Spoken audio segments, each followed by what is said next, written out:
Hi, everybody. I'm DJ Foster here on the Matt Mitchell Show, joined by Grand Valley State head football coach Matt Mitchell. Mitch, season opener for your team last weekend went pretty well.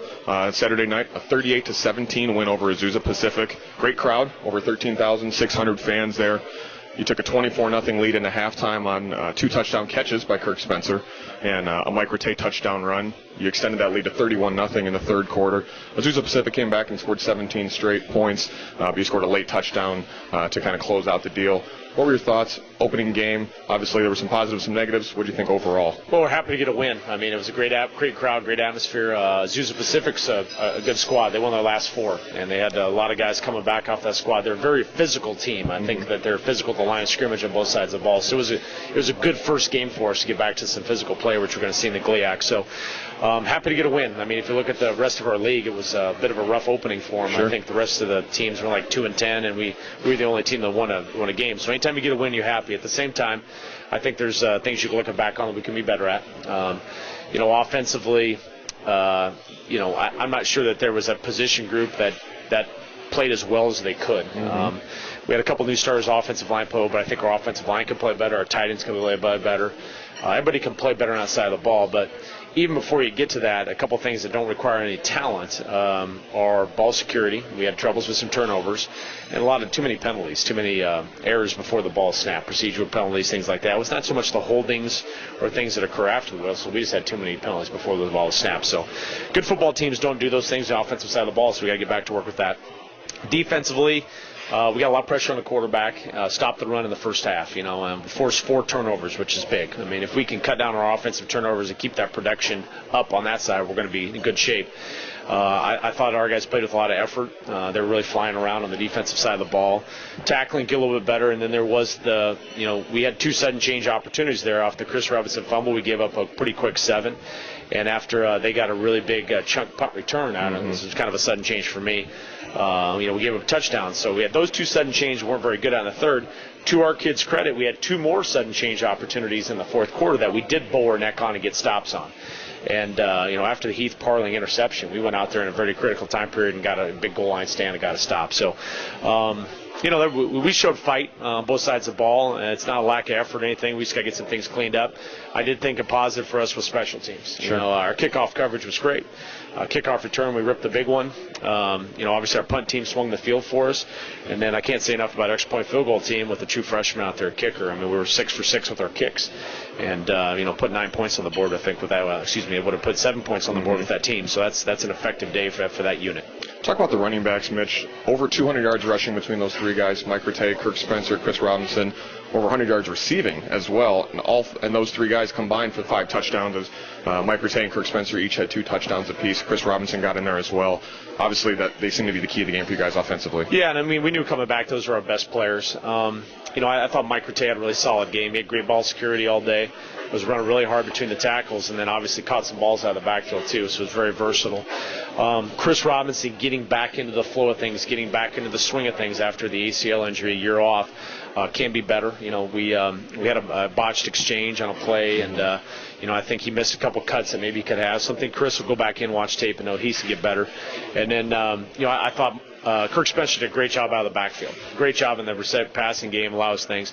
Again, looking at some of his runs, he can get a little better at the ball security and can hit things. So the good thing is, even with the talent and the production that we had, there's room for improvement. And those guys are all very humble. I think they went and watched the tape with Coach Vitzum, and they'll get back out to work. We'll get some of that stuff cleaned up, which is a good thing for us. It's exciting that, I'm sitting here as a head coach. You look at the production those 3 guys had, that I think we can be better at that position week 2 than we were week 1. Let's talk about Heath Parling's first week back. 14 for 24 passing, 2 touchdowns, 177 yards. He threw a pick, was sacked 3 times. Obviously, that's not all on him. What was your assessment of his first week back from last season after the ACL injury? Well, it was good having him back out there. I feel the same way. I think he could probably play a little better than he did.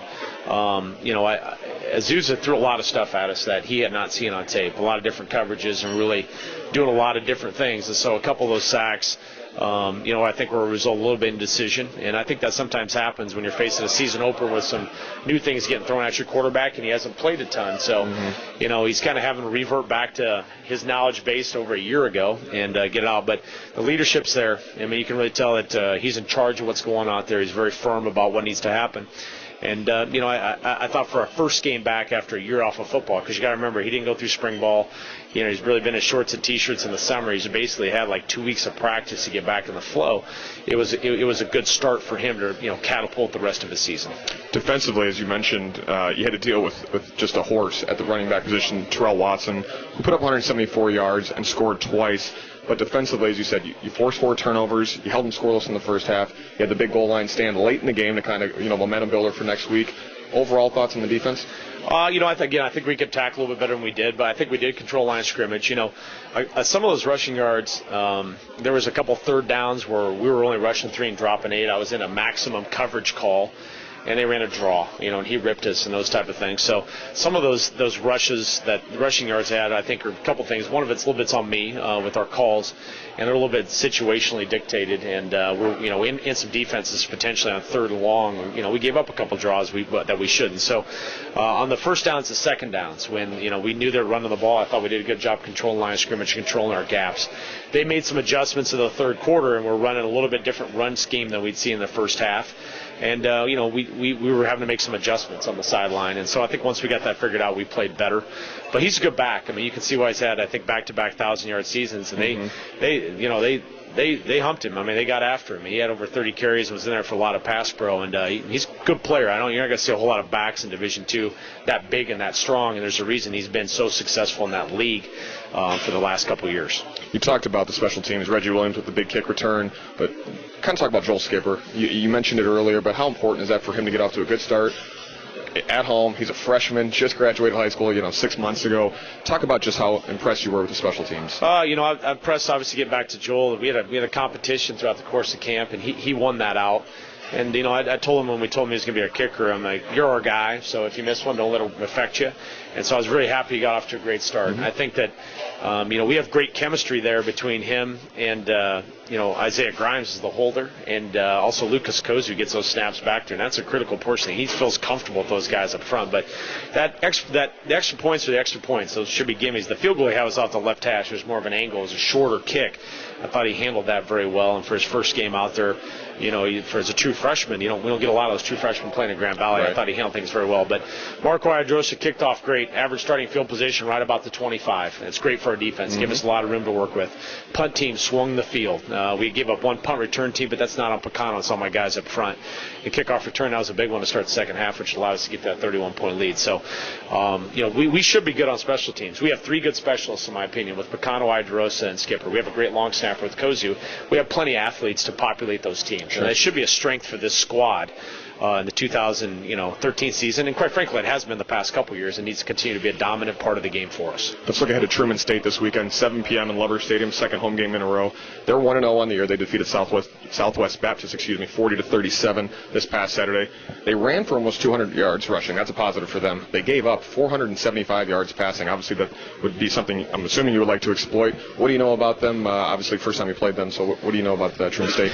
Sitting here Monday, we don't have the tape yet. Let's get it overnight, so we'll take a look at the tape in the opener. But I do know that they have a lot of experience back on offense. Returning senior quarterback, you got a returning running back, leading rushers back. You got a receiver that's back that was a all-conference performer in a very, very difficult league. And so they have a lot of seniors on offense. And those seniors on offense have seen some very, very good competition their time playing at Truman State. I mean, the Northwest Missouri States and Central Missouris, and there's some very quality programs in the MIAA. So they're battle tested. There won't be anything that we're throwing at them they probably have not seen.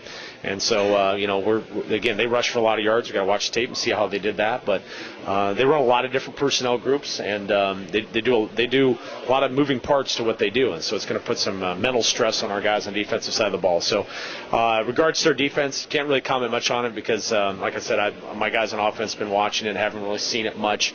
I do know Coach Nesbitt, has been a former defensive guy at Central Missouri, as is his son, and so they have a strong defensive background. So I'm sure they'll be fundamentally sound and schematically sound, and they're not going to give up a bunch of cheap plays and big plays, things like that. So I imagine on both sides of the ball we're going to have to earn it if we're going to get it, and so look forward to getting them in here. And it's a new opponent, so I always like playing new people, and it's good for our kids and our program and our fans to see new faces come into town.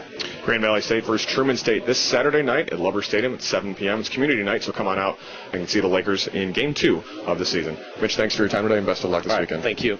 Thanks for watching the Matt Mitchell Show right here on the Grand Valley Sports Network.